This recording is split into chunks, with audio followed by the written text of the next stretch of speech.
Hello guys, बात करते हैं एक इम्पोर्टेंट टॉपिक की। अभी जो दो सर्किट आप देख रहे हैं, ये दोनों सर्किट एक पावर सप्लाई है। यानी कि गाइस, ये भी एसी को डीसी में कन्वर्ट करता है और ये भी एसी को डीसी में कन्वर्ट करता है। लेकिन क्या डिफरेंसेस होते हैं, क्या मेन एडवांटेज और डिसएडवांटेज होते हैं इनके, ये देखने वाले हैं। तो गाइस, अभी जो आप देख रहे हैं, ये जो सर्किट आप देख रहे हैं, ये सिंपल आपका मोबाइल चार्जिंग के लिए यूज़ होता है, जो मोबाइल चार्जर के अंदर यूज़ होता है। इसके अंदर 240 वोल्ट आप यहाँ पे अप्लाई करते हैं तो यहाँ पर डीसी आपको 5 वोल्ट, प्योर डीसी 5 वोल्ट आपको मिलता है मोबाइल चार्ज करने के लिए।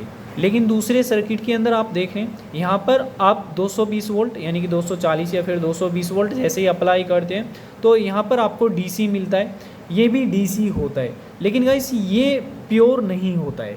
तो दोनों के अंदर क्या डिफरेंसेस होते हैं, या फिर ये जो ट्रांसफार्मर आप देख रहे हैं, ये एक्चुअल में ट्रांसफार्मर नहीं है गाइस, लेकिन इसके अंदर आप देखोगे तो ये ट्रांसफार्मर है।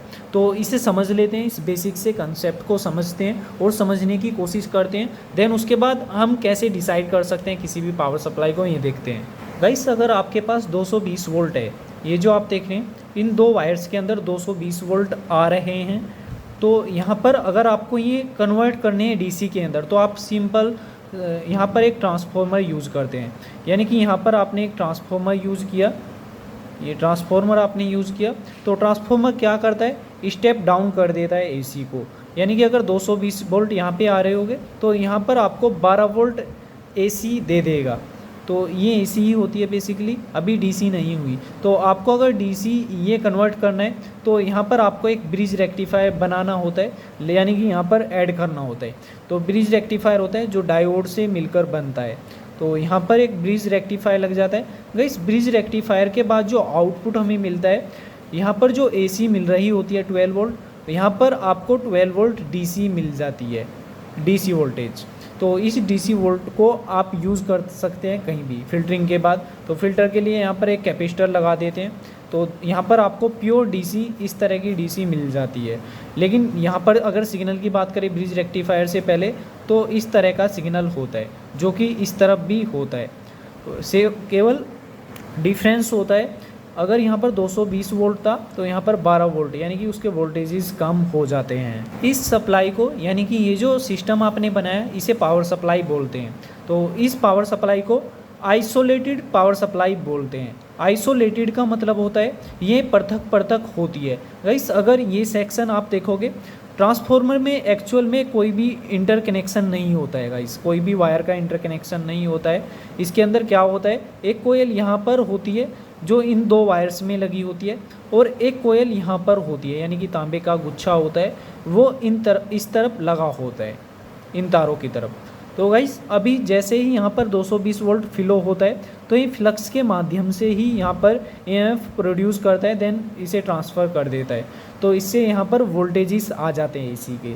तो ये जो आप देखें, इसे पृथक बोलते हैं, यानी कि पृथक पृथक, ये इसीलिए इसे बोलते हैं आइसोलेटेड पावर सप्लाई। ये जो लाइन आप देख रहे हैं, इस लाइन से इस लाइन का कोई भी वायर्ड से इंटरकनेक्शन नहीं होता। अगर कोई भी दो सर्किट या फिर कोई दो सर्किट किसी वायर से नहीं जुड़ते हैं, उसे आइसोलेटेड सिस्टम या फिर आइसोलेटेड सर्किट बोलते हैं। शायद ये आपको क्लियर हुआ होगा। एग्जाम्पल के लिए आपको समझना होगा, फिर से ऐसा ही सर्किट।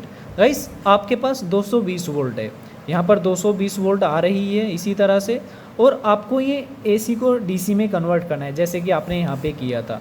लेकिन अब की बार आपको यहाँ पर ट्रांसफार्मर यूज़ नहीं करना, तो यहाँ पर एक पीएफ यूज़ कर लेते हैं। हमने पीएफ यूज़ कर लिया 104J का, या कोई भी पीएफ आप यूज़ करते हैं, और ये डायरेक्ट यहाँ पर डायरेक्ट ब्रिज रेक्टिफायर से कनेक्ट कर देते हैं। ये सेक्शन पूरा हम इसी तरह से यूज़ कर लेंगे।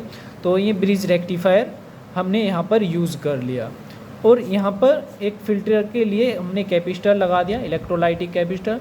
देन उसके बाद हमें डीसी सप्लाई मिल गई, ठीक है। तो इस तरह से जो सप्लाई बनती है, अभी जो आप देख रहे हैं यहाँ पर 220 वोल्ट डायरेक्टली कनेक्टेड है हमारी पावर सप्लाई से। अगर देखते हैं तो ये 220 वोल्ट का जो वायर है, ये डायरेक्टली यहाँ तक कनेक्टेड है, अगर आप देखते हैं तो। लेकिन इसके अंदर ऐसा नहीं है, इसके अंदर आप देख सकते हैं ये डायरेक्टली इस तरफ कनेक्टेड नहीं है। यहाँ पर ईएमएफ प्रोड्यूस हो रहा है तो यहाँ पर वोल्टेजेस ट्रांसफ़र हो रहे हैं। लेकिन इसके लिए आप समझ सकते हैं ये नॉन आइसोलेटेड पावर सप्लाई है, यानी कि ये आइसोलेट नहीं है, पृथक नहीं है, ये एक दूसरे से इंटरकनेक्टेड है एक वायर के माध्यम से।